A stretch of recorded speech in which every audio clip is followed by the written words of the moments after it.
ఉద్యోగాల కోసం మీరు మీ సర్టిఫికెట్లు ఐడీలను తెలియని వారికి ఇస్తున్నారా? ముందు వెనక చూసుకోకుండా జిరాక్సే కదా అని ఇచ్చేస్తున్నారా? అయితే మీరు ఆపదలో చిక్కుకున్నట్లే. అవును, కొంతమంది కేటుగాళ్లు కొందరు మీ ఆధారాలతో మీకు తెలియకుండానే మిమ్మల్ని మోసం చేస్తున్నారు. కొంతమంది మాఫియాతో కలిసి దొంగ ఆధారాలను తయారు చేసి ప్రభుత్వ రుణాలను, ప్రైవేట్ రుణాలను తీసుకుంటున్నారు. నిరుద్యోగుల అవసరాలను టార్గెట్ చేస్తూ కేటుగాళ్లు ఇప్పుడు ఈ కొత్త దందాకు తెరతీశారు.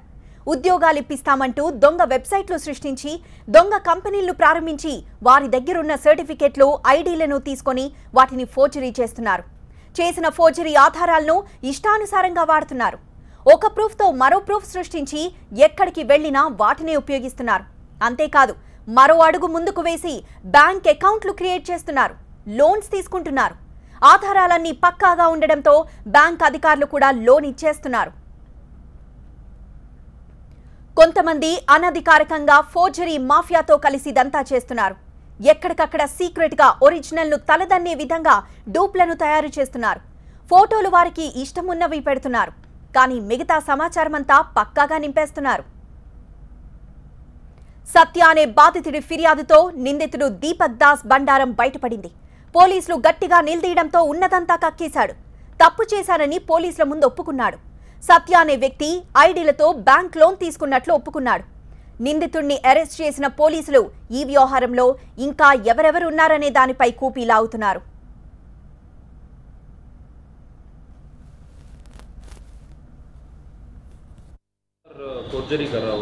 नहीं ऑफिशियली फर्जरी नहीं नहीं सर। एक ही व्हीकल है। कैसा अप्लाई करें बैंक लोन? ये पैन कार्ड और ये जो वोटर आईडी कार्ड में और कर्नाटक बैंक में मैं अकाउंट ओपन किया था। लोन भी ले रहा? लोन नहीं, ओनली व्हीकल लोन लिया हूँ, एक ही बाइक। व्हीकल में बैंक? हाँ, बैंक अपना बेगमपेट क्या कहते हैं उसको, लाइफस्टाइल के पास है। नहीं सर, बैंक लोन जो है वो HDFC का है, लेकिन मेरा जो ये सत्यव्रत के नाम पे जो अकाउंट लोन के लिए मैं खोला था वो बेगमपेट लाइफस्टाइल के पास है। ఒరిస్సా నుంచి మన హైదరాబాద్కి జీవనోపాధి కొరకు వచ్చినటువంటి ఈ సత్యవ్రత రాథ్ అనే వ్యక్తి ఈ జీవనోపాధి వెతకడానికి కొరకే పలు కంపెనీలను ఆశ్రయించాడు. దీనిలో భాగంగా మన బేగంపేట్ భగవంతపూర్లో ఉన్నటువంటి ఓ సెక్యూరిటీ కంపెనీని ఆశ్రయించాడు. ఆ security company MD mister Deepak Kumar అతన్ని ఆశ్రయించినప్పుడు జాబ్ అడిగాడు. ఆ జాబ్ అడిగినప్పుడు జాబ్ అడిగినప్పుడు ఇతనికి సర్టిఫికెట్స్ ఏమైనా ఉన్నాయంటే 10th క్లాస్ మార్క్స్ లిస్ట్ ఇచ్చాడు. ఆ మార్క్ లిస్ట్ ఇచ్చినాక అతను జాబ్ ఆఫర్ చేయలేదు, వేరే కాడ అతను జాబ్ వచ్చి అతను చేసుకున్నాడు. ఆ తర్వాత ఒక 8-9 సంవత్సరాల తర్వాత మళ్ళీ నా బేగంపేటలో ఉంటుంటే ఇతని ఫ్రెండ్ దగ్గర ఒక బండి యొక్క RC కార్డు కనబడ్డది. ఆ RC కార్డు ఇతని పేరు మీద రిజిస్టర్ అయింది.